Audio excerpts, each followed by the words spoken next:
Hi there, Ashley here with We Make Systems Sexy. Today I am talking to you about how you can shift from being a doer to a delegator in your business with an SOP manual. So, the very first thing that I want to clarify, if you're not familiar with this term SOP, an SOP is a standard operating procedure. That's what those three little letters stand for.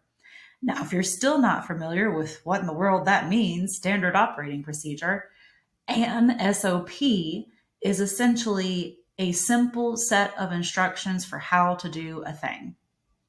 An SOP manual is your whole set of all of those simple sets of instructions for how to do a thing.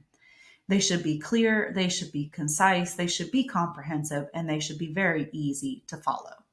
So when you hear me talking about SOPs and SOP manuals, that's actually what we're talking about. Now that we have gotten that piece out of the way, because I do get questions on that often, especially from my friends in brick and mortar businesses, let's talk about the subject. Shifting from a doer to a delegator in your business can be challenging, to say the least, especially if you are used to being hands-on with every aspect of your business operations. But one of the best ways to make this transition is by creating a standard operating procedure manual, SOP manual. So let's talk a little bit more about what those steps are that you can follow to create an SOP manual that's going to help you to delegate effectively. All right, so the first thing to this process is identifying what processes that you're actually doing. What tasks are critical in your business operations? What tasks or processes are being carried out on a regular basis, whether it's daily, whether it's quarterly, yearly, etc. And really documenting what those things are to actually see what you're doing in your business and what could possibly be delegated.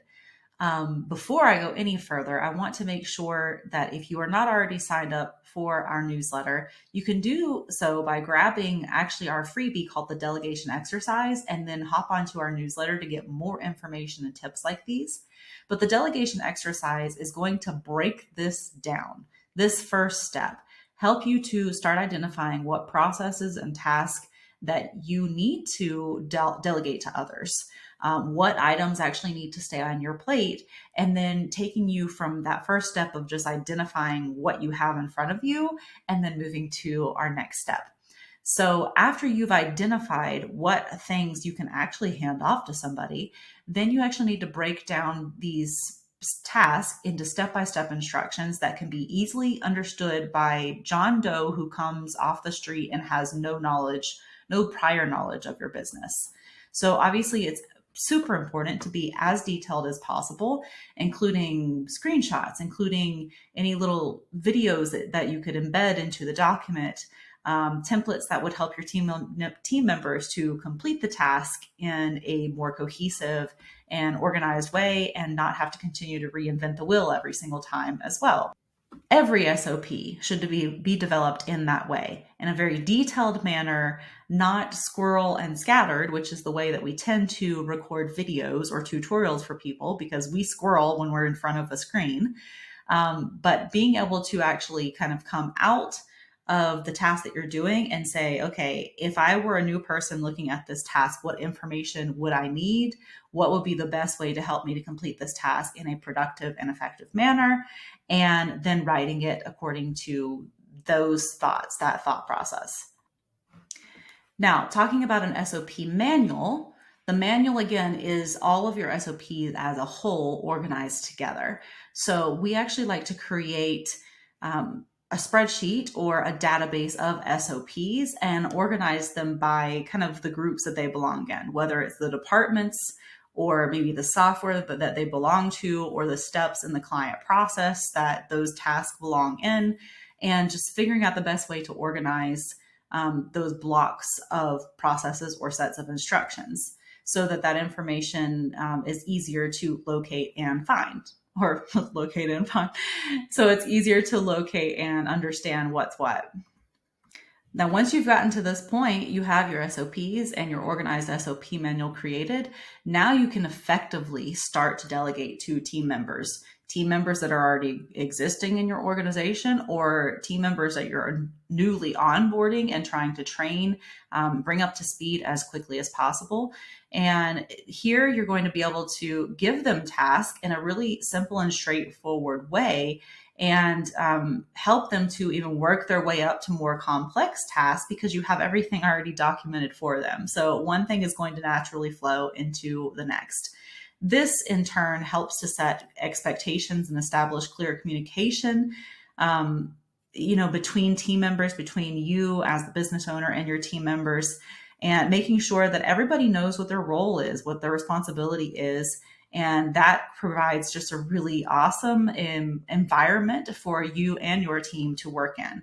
A lot less stress and overwhelm, and being able to delegate these things and get them off your plate.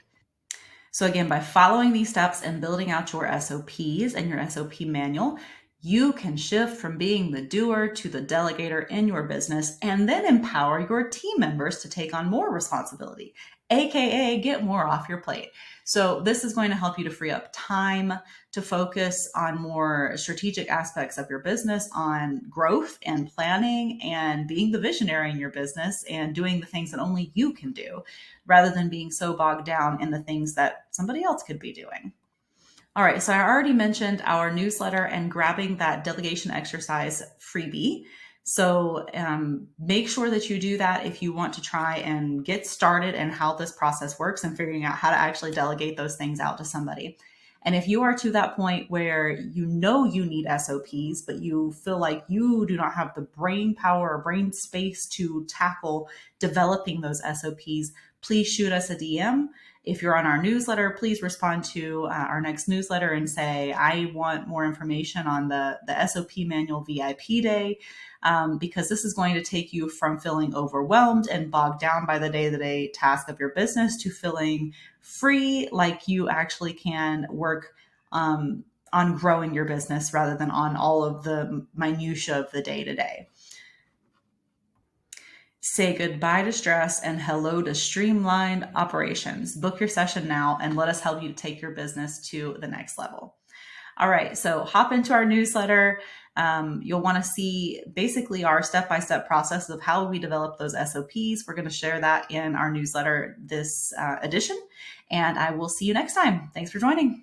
Bye.